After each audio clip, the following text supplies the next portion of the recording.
The average European eats around 10 kilograms of chocolate every year. And yes, that's a lot. But in manufacturing, we make it possible. So let me take you through the process and show you how it happens. Step 1. Collect the cocoa. Try that way. Step 2. Roast the seeds and crush them. Make it look epic. Congrats, you've got a base. Now let's make chocolate. Step 3. Analyze the data. Automate the process. Make it smooth. Very smooth. Step 4. Taste it.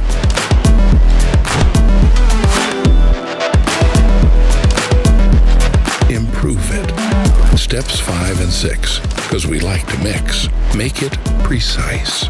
Form it. Pack it.